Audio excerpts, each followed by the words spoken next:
हिमाचल प्रदेश में अनेकों धर्म स्थल प्रतिष्ठित हैं, जिनमें बाबा बालकनाथ धाम देउर सिद्ध उत्तरी भारत में एक दिव्य शक्ति पीठ है।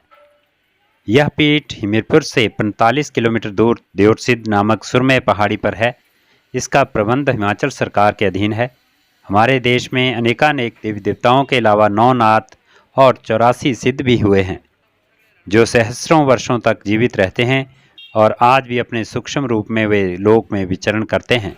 भागवत पुराण के 6ठे स्कंद के 7वें अध्याय में वर्णन आता है कि देवराज इंद्र की सेवा में जहाँ देवगण और अन्य सहायक गण थे, वहीं सिद्ध भी शामिल थे।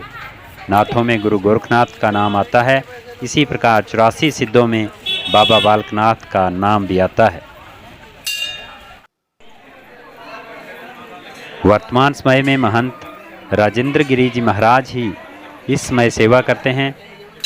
लोगों की मान्यता है कि भक्त मन में जो भी इच्छा लेकर यहाँ पहुँचते हैं, बाबा जी अपने भक्तों की मनोकामना पूर्ण करते हैं।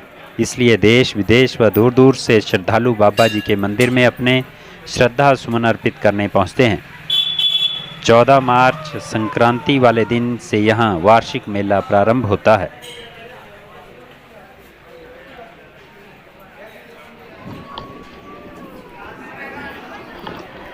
शाहतलाई बिलासपुर। शाहतलाई का इतिहास विश्वविख्यात योगी एवं तपस्वी बाबा बालकनाथ से जुड़ा है। पौराणिक कथाओं के अनुसार गुरु दत्तात्रेय के शिष्य बाबा बालकनाथ पौणाहारी ने शाहतलाई में 12 साल तक मां रत्नों की गायें चराई थी। इस स्थान को छोड़ते समय उन्होंने वादा किया था कि वह हर साल चैत्र माह में शाहतलाई आएंगे। यही वजह है कि चैत्र माह में यहाँ मेले का आयोजन किया जाता है।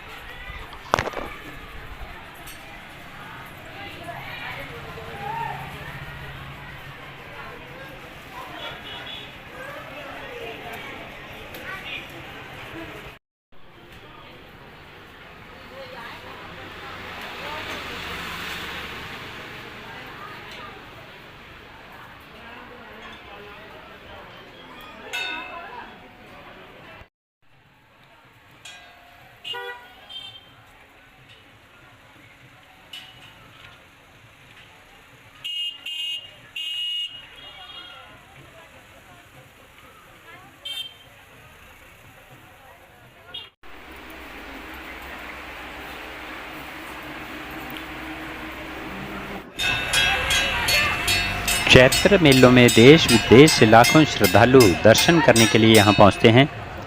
आपको बता दें कि मान्यताओं के अनुसार बाबा बालकनाथ गुजरात के जूनागढ़ से भगवान शिव के दर्शन करने के लिए शाहतलाई आए थे। यहाँ वह मां रत्नों की गायें चराते थे। इसके एवज में उन्हें रोटियाँ और छाछ मिलती थी। गायें चरती रहती थीं और बाबा बालकनाथ वट वृक्ष के नीचे बैठकर भक्ति में लीन रहते थे। यह सिलसिला लगातार 12 वर्ष तक जारी रहा। एक दिन बाबा तपस्या में मगन थे। इसी दौरान गायों ने किसानों की फसलें खा लीं।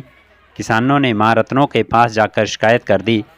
किसानों की बातों में आकर मां रत्नों ने बाबा बालकनाथ को बुरा बुरा कहा, यहाँ तक कि उन्हें रोटियों और छाछ का ताना भी दिया।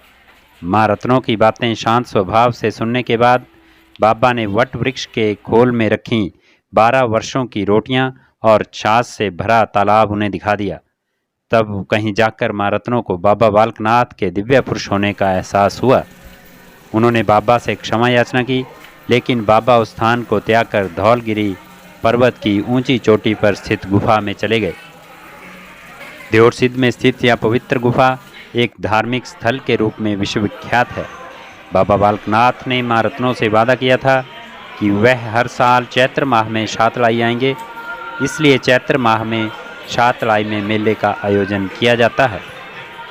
मान्यता है कि चैत्र माह में बाबा के दरबार में हाजिरी लगाकर रोट चढ़ाने वाले भक्तों की मनोकामना पूरी होती है। शाहतलाई का समूचा क्षेत्र इन दिनों रोशनी से नहा रहा है। समय के साथ मेले के स्वरूप में भी परिवर्तन आया है। पूर्व में अधिकांश श्रद्धालु पूरा माह अथवा 1 सप्ताह शाहतलाई में डेरा जमाते थे। भजन कीर्तन कर सुबह शाम भी आरती में भाग लेते थे।